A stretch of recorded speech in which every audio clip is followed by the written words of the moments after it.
Buenas tardes, bienvenidos al programa En el Ojo del Universitario. ¿Qué es una hidroeléctrica?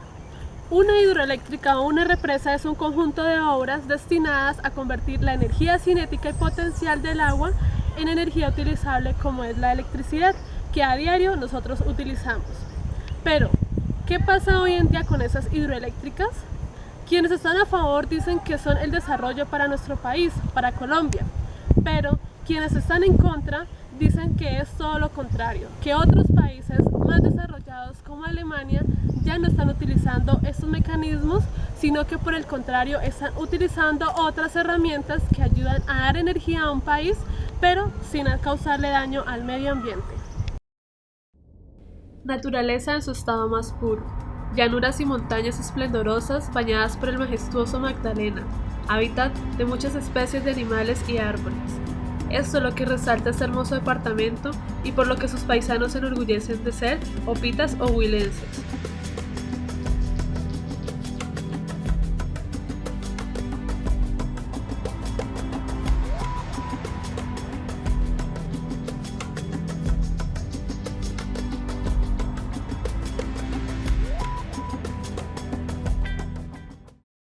Pero todo empezó a cambiar radicalmente cuando en el 2008 el Ministerio de Minas y Energías anunció la asignación del proyecto hidroeléctrico del Quimbo, con el objetivo de abastecer la demanda energética que requiere el país a futuro.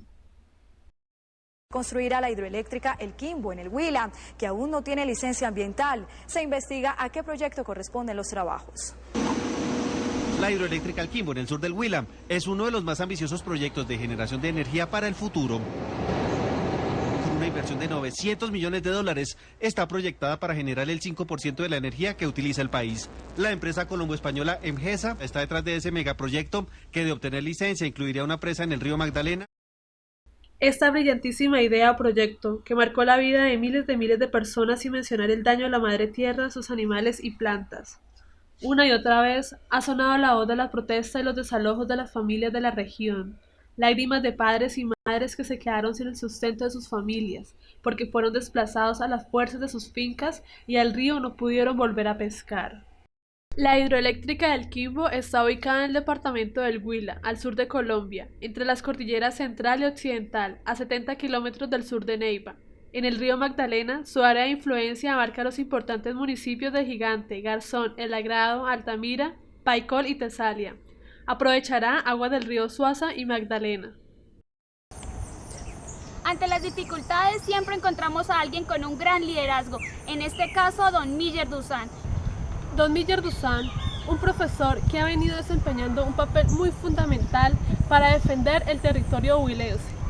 El señor Miller Dusan ha dado no solamente su tiempo y su conocimiento, también ha aportado económicamente para desplazarse a otros sitios a pedir ayuda, a pedir colaboración para poder defender y dar una voz de protesta ante las instituciones jurídicas por el caso de la hidroeléctrica El Quimbo. Escuchemos atentamente lo que nos tiene que contar don Miller. La Contraloría General de la Nación nos acaba de entregar el informe final de una investigación que viene realizando desde el 2011 y que tiene que ver precisamente con aspectos jurídicos, falencias en el licenciamiento del proyecto y también con los daños que han sido causados fundamentalmente a las comunidades, al medio ambiente, al patrimonio arqueológico del departamento de Huila del país. ¿Realmente podremos seguir pensando que esto es desarrollo? En nuestro recorrido por el departamento del Huila y en especial por la zona donde se está construyendo la hidroeléctrica del Quimbo, pudimos encontrar a un habitante de la zona que también se ha visto afectado por esta represa. Veamos qué es lo que él nos puede contar. Lo peor que le pudo pasar al Huila fue haber vendido esta tierra al gobierno nacional, porque resulta que dejan mucha gente en bancarrota. Diga usted aquí que nosotros llevamos 40 años y aquí siempre permanecían, digamos, semanalmente 60, 70 trabajadores. Donde sembraba maíz, sembraba arroz, sembraba sueldo, se sembraba algodón. Que no se sembró acá de todo. Y ahora con esta hay gente que está quedando. Y los que vendieron de los socios puntadoras que vendieron han quedado así, mire.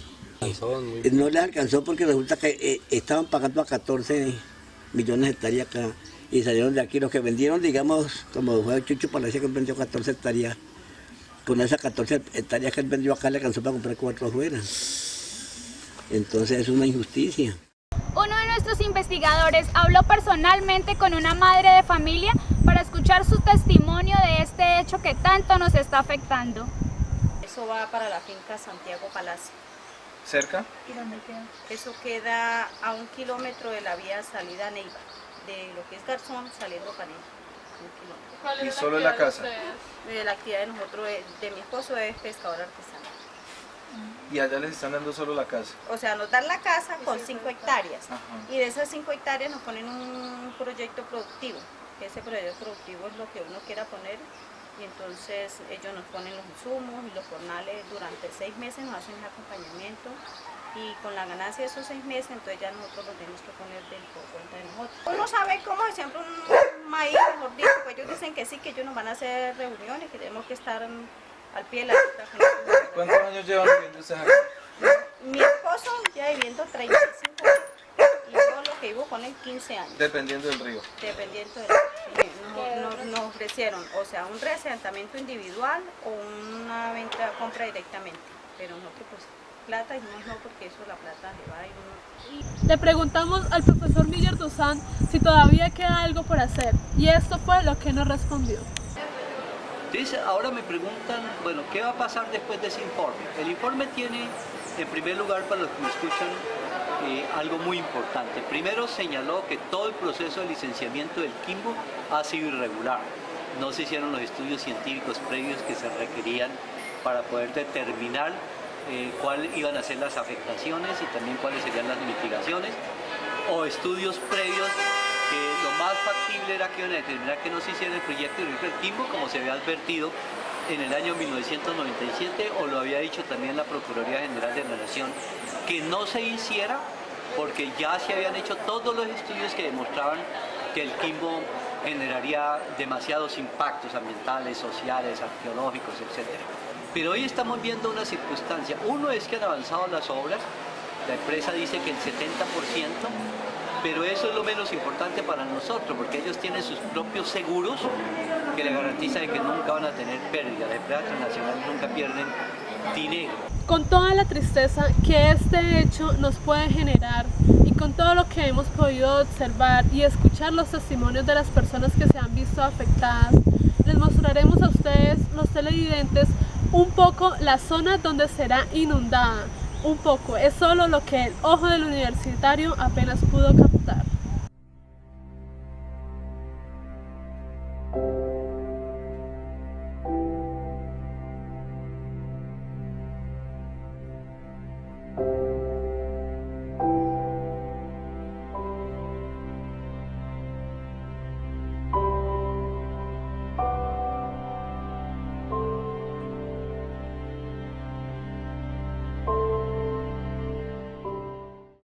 Le preguntamos al profesor Miller Duzán si todavía queda algo por hacer y esto fue lo que nos respondió. Pero sí, lo que hay que detener es las obras por una razón obvia, porque los que me observan, ¿qué prefieren? Si un edificio va torcido y le dicen si lo terminan así se va a caer y va a matar mucha gente, entonces seguimos con el edificio.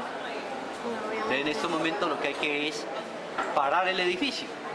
Y para parar el edificio vamos a hacer dos cosas. Uno, vamos a demandar eso en el Consejo de Estado este viernes, pasado mañana. Acción de nulidad de la licencia ambiental para que paren definitivamente todas las obras. Es decir, para que ese proyecto no continúe. De pronto lo podríamos dejar como un museo, para que la gente se enterara cómo no se deben hacer las cosas. Eso sería muy importante como aprendizaje. Segundo, vamos a demostrar en la Comisión Interamericana de Derechos Humanos en Washington, estamos convocados el 27 de septiembre, donde vamos a expresar o a confirmarles a ellos que estos megaproyectos lo que generan es despojo, desplazamientos. La naturaleza es víctima también del desarrollo. Todo eso es lo que vamos a expresar. Finalizando nuestro recorrido, encontramos a uno de los pescadores de la región, quien muy nostálgicamente nos contó sobre esto. Escuchémoslo. Y aprovecho la oportunidad para expresar mis condolencias sobre el río Magdalena, porque cuando se firmó el dichoso decreto de la represa del Quimbo, matamos al río Magdalena. Y no lo mató Engesa, lo matamos todos los que permitimos hacer eso. Permitimos que el proyecto se llevara a cabo y no hicimos absolutamente nada. Todos los municipios del área de afectación. Cuando nos dimos cuenta del daño, ya fue tarde. Ya Engesa tenía prácticamente en sus manos al gobierno. Ya no había nada que hacer. No había absolutamente nada que hacer y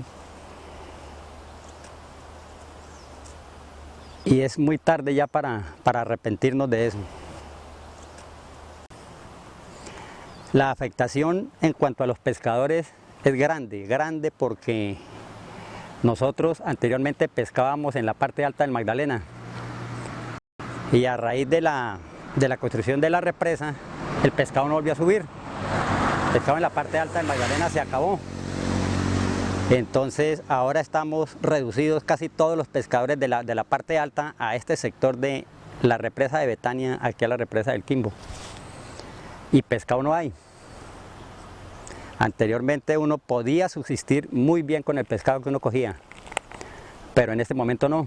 Si anteriormente se cogía uno una arroba, 2 arrobas de capaz, en este momento coge son libras, 3, 4 libras de pescado, que no alcanza para subsistir una familia de 4 personas. ¿Y sabe hacer algo más? Elaboro toda la herramienta de pesca, elaboro chinchorros, atarrayas, todo eso lo sé hacer. Hasta para eso se volvió malo porque ya hace uno atarrayas y ya se quedan ahí colgadas porque nadie las compra, no hay en dónde pescar en estos sitios. Señores televidentes, pregúntense, ¿podemos llamarle desarrollo a nuestra propia destrucción? Y es así como ese territorio huilense ha perdido su soberanía y los derechos fundamentales. La privatización del patrimonio arqueológico, la desarticulación de tejidos sociales con tradiciones históricas. El territorio que hoy en día está amenazado por este proyecto es tierra de grandes pueblos indígenas, como los Tama, los Andaquí, los Yalcones, guerreros y guardianes de toda historia que debe seguir reposando, pero que hoy en día fueron despojados. Dice un dicho que camarón que se duerme se lo lleva a la corriente. Colombia se está durmiendo, pero no se lo está llevando a la corriente, se la están llevando las miles de multinacionales que están ingresando al país a utilizar nuestros recursos, nuestras riquezas, recursos que, como les decía, no son renovables. Pero ¿qué podemos pensar?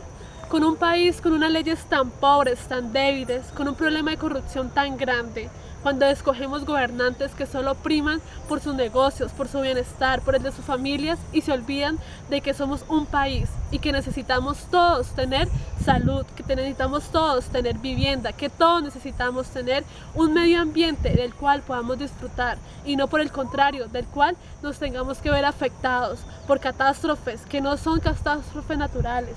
Son problemas que se dan por culpa de nosotros mismos, por culpa del hombre. Por eso, señores televidentes, pongámonos a analizar. De nuevo les pregunto, ¿creen ustedes que desarrollo es autodestruirnos? Esto fue En el Ojo del Universitario.